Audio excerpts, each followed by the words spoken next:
ما راجع به تجربیات شخصی خودتون در سینما کمی گفتگو کنیم اگر که تمایل داشته باشید.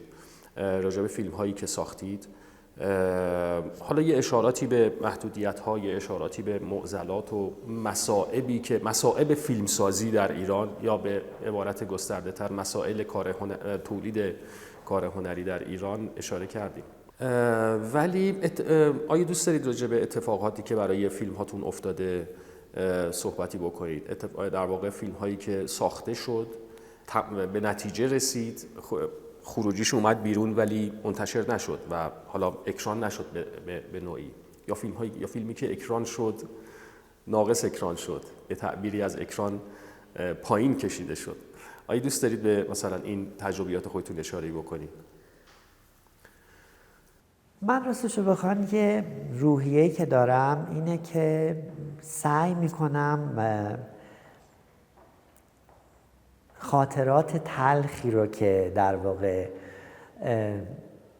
توی زندگیم بوده رو از حافظم پاک بکنم و سعی میکنم درس‌هایی رو که گرفتم از اون خاطرات اونا رو برای خودم نگه دارم.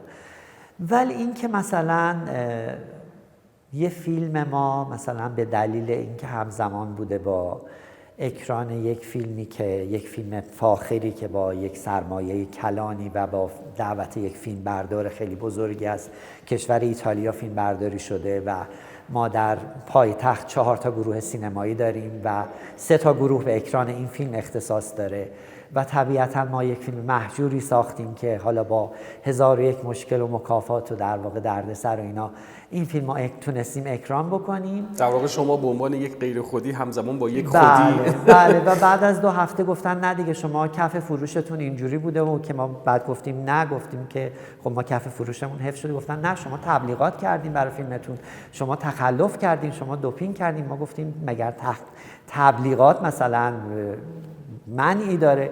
خلاصه با یه پرونده فیکی فیلم ما رو کشیدن پایین. خب من الان بیام مثلا جزئیات این چیزو با دیتیل بگم؟ نه منظور منم اصلا آره یعنی دلیلی هم نداره دوباره کمکی به کسی نمیکنه، فقط در واقع کردید ازش کسانی رو که مثلا ممکنه حالا بخوام وارد این حرفه بشن دل سردتر کنه. ولی فکر میکنم که سختی به هر حال یه چیزایی رو به آدم یاد میده، آدم رو پوست کلفتر میکنه. کلا حرفه فیلمسازی حرفه دشواریه. یعنی شما بخواید یه فیلم خیلی خیلی اجتماعی روتین یا قصه یک طلاق یا قصه یک نمیدونم جدایی یا قصه چه میدونم اعتیاد یا هر چیز خیلی خیلی روتینی رو که 1000 بار در سینما مشاهده و تجربه کردین رو در واقع تولید بکنین، بی اندازه چالش دارین و این چالش ها ضرب در میلیون میشه وقتی شما بخواین یه فیلم شخصی بسازین که حالا مثلا توی روایتش بخواین از پیرنگ‌های موازی استفاده بکنین، توی قاب پندیش بخواین تجربه های جدیدی رو در واقع محک بزنین، توانایی خودتون رو در هدایت بازیگر، در شکل نورپردازی بخواین یه کاری بکنین که مثلا حالا کمتر انجام شده باشه، به عنوان یه پیشنهادی که خب اینطوری هم میشه دید، اینطوری هم میشه فیلم ساخت.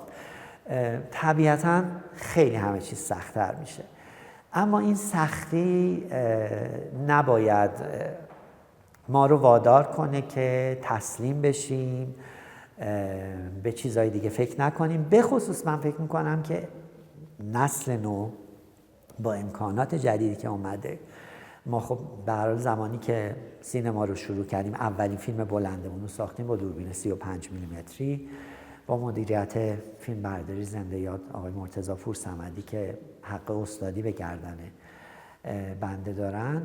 خب خیلی در واقع دشوار بود، ولی الان شما مثلا میتونید با یه دوربین خیلی خیلی کوچیک و به شکل دیجیتال یه تجربه هایی بکنین که دیگه نه محدودتون میکنه نه نیازمندتون میکنه و فکر میکنم این نسل در واقع یک راه جدیدی و این سدها و محدودیت ها شکسته خواهد شد. این پروانه ها یه زمانی کارکردشون رو از دست میدن و بعد اون وقت همه این دوستان و مدیران متوجه میشن که نه واقعا اینقدرم اتفاق عجیبی قرار بوده نیفته، مثلا خیلی چیزی دگرگون نمیشه، فقط هنر داره یک ورق تازه میخوره.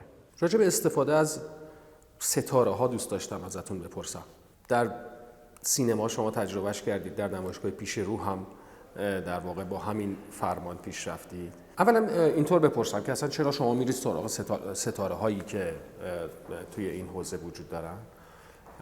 انتظارتون چیه و آیا به اون انتظاری که داشتید رسیدید؟ من خیلی فردی در واقع قائل به تخصصم. ما ضرورتاً با ستاره به معنی کسی که چهره خیلی شناخته شده و اقبال خیلی گسترده‌ای داره، ضرورتاً فقط با اون ستاره ها ما کار نکردیم. با تعداد بسیار زیادی از بازیگران درجه یک تئاتر کار کردیم، بازیگران تلویزیون کار کردیم، به دلیل اینکه فکر می‌کنیم تخصص میتونه کمک بکنه. همونطور که من فکر می‌کنم مثلا توی تجربه فیلم برداری وقتی مثلا ما میخوایم یه فیلمی رو خیلی مثلا با کنتراست بالا و نورپردازی تاریک، لویکی و های کنتراست کار بکنیم، طبیعتا مثلا خیلی دشواره که بخوایم مثلا با یک فیلم بردار بسیار کم تجربه با یا کسی که اولین کارش رو داره شروع میکنه بخوایم کار بکنیم. در نتیجه خب تو فیلد در واقع بازیگری هم من تصورم اینه که دوستان بازیگر باید یک تخصصی داشته باشن، یک تجربه و مهارتی داشته باشن برای اینکه بتونن تو اون قابا، چون به هر حال واقعا یه ذره چون کارهای ما شکل متعارفی نداره، اجرای بازی و اجرای در واقع حرکت دوربین و اجرای نور، حتی اجرای صدا برداری توش یه چالش‌های جدیدی برای در واقع طراحا و بازیگران داره.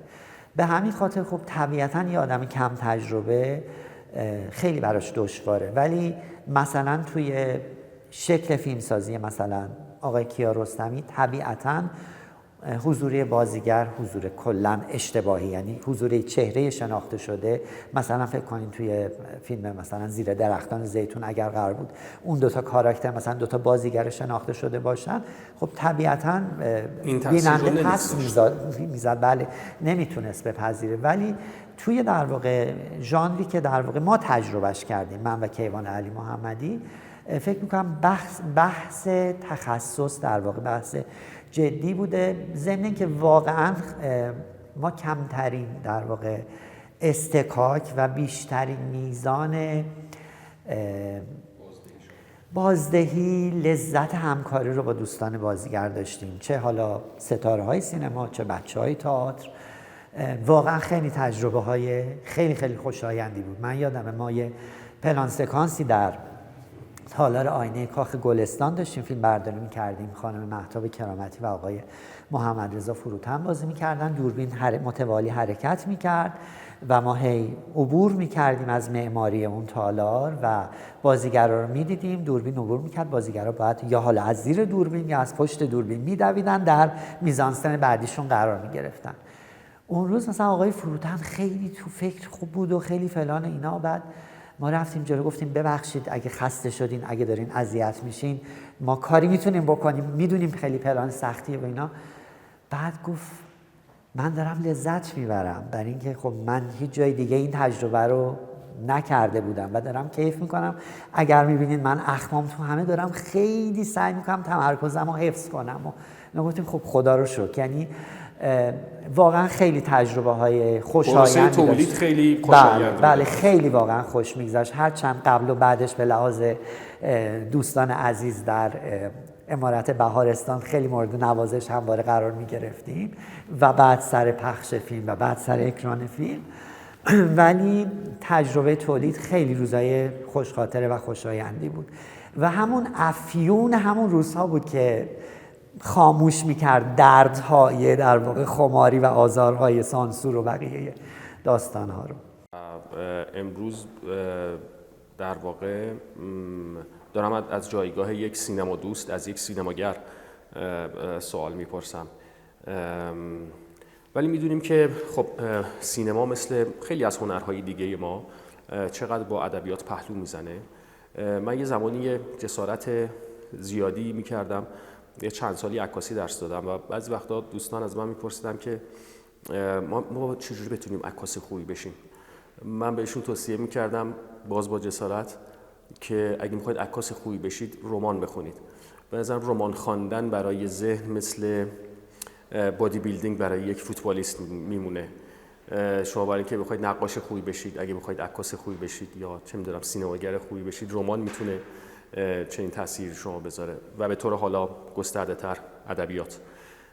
این نزدیکی که ادبیات با سینما داره و از طرفی ما کشور ما جغرافیای ما، فرهنگ ما، تمدن ما تمدنی ادبی است. در واقع در جهان ایران رو با ادبیاتش بیشتر میشناسن تا با سینماش. حالا منهای مثلا 2 دهه گذشته عاشقانه هایی که حتی در ادبیات ما در دوران معاصر تولید شده، عاشقانه هایی تا حدی سیاسی و تا حد زیادی اجتماعی بودن. عاشقانه هایی که از شاملو سراغ داریم، عاشقانه هایی که از فروغ سراغ داریم، عاشقانه هایی که از خانم علیزاده سراغ داریم، غزاله علیزاده عرض میکنم، یا نمیدونم خیلی از آدم های دیگه، حتی از محمود دولت‌آبادی سراغ داریم در سلوچ.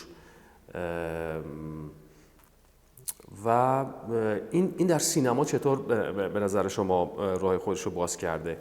آیا میشه به این نتیجه رسید که در جامعه ما پیوندی بین عشق و جریانات اجتماعی سیاسی وجود داره؟ من فکر میکنم توی شرایطی که انسان معاصر تحت سیطره است، تمام جوانب زندگیش در واقع تأثیر میگیره از این سیطره. یعنی وقتی که ما رفتارمون در جمع‌های خصوصی ممکنه اسکن بشه، آنالیز بشه، همیشه باید مراقب باشیم. حتی در زندگی شخصیمون در واقع ممکنه یه چیزهای ما رو مانیتور بکنه. طبیعتاً عشق هم مستثنا نیست از این قاعده. به همین خاطر در واقع این سیاست زدگی، یعنی شما بخواید هر حرفی بزنید در واقع به نوعی یک جوری میتونه ازش یک تعبیر سیاسی استخراج بشه، چه شما بهش آگاه باشید چه نباشید. من یه مثال خیلی ساده بزنم. قبل از این نمایشگاه توی همین گالری یک نمایش انفرادی بود از مجسمه های دوست مجسمه ساز من، آقای علی ملک، که با پاپی ماشه یه سری در واقع کاراکترهای فانتزی میسازه.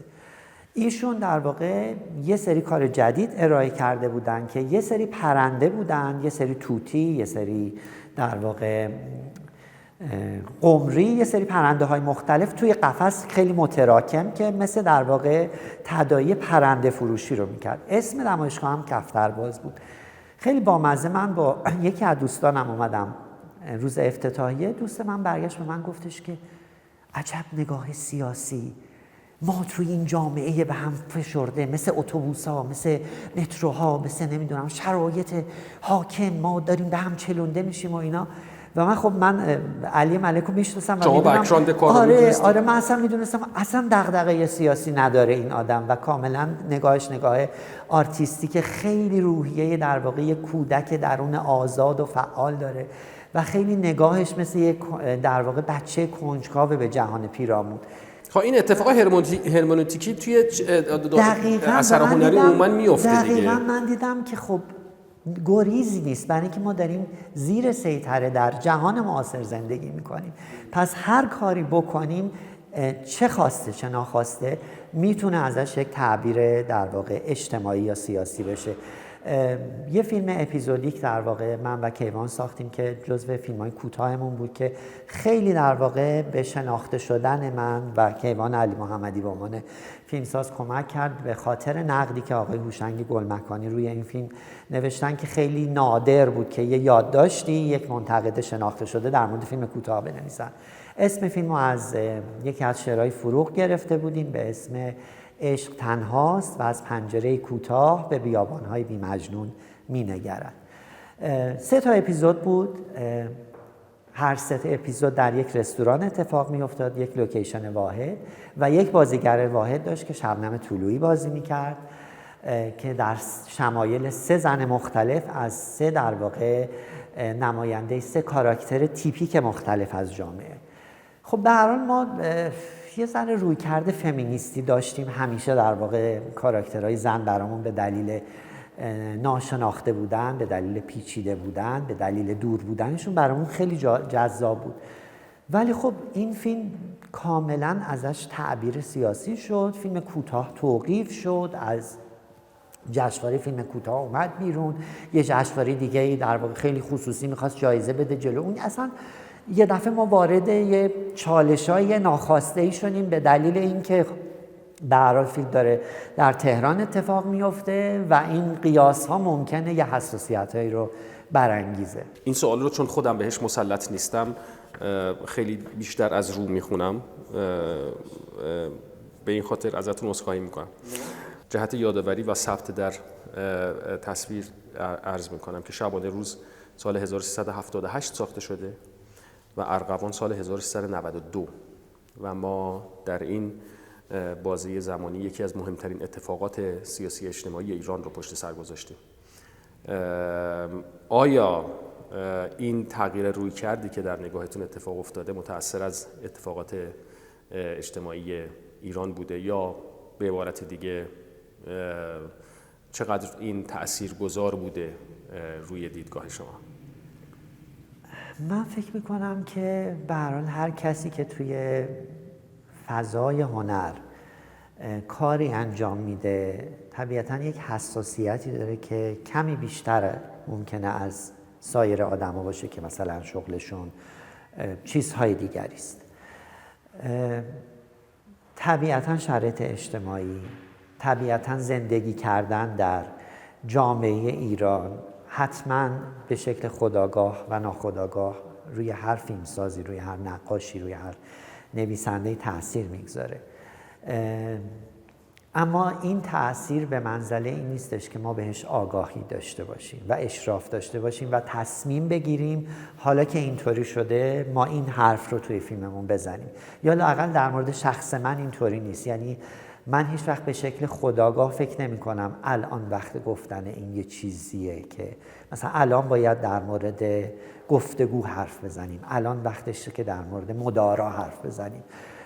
من این کار سیاستمداره دقیقاً یا جامعه شناسه. من فکر میکنم که یه سری سنسور توی وجود ما هست که اون سنسورها به شکل ناخودآگاه ما رو هدایت میکنن به سمت آفرینش یک چیزی. حالا میتونه یه داستان باشه، یه تابلو باشه، یه فیلم باشه و من فکر میکنم هنرمند بایستی یک آینه‌ای رو مقابل جامعه بگذاره و قضاوت رو به عهده مخاطب قرار بده. ممنونم ازتون.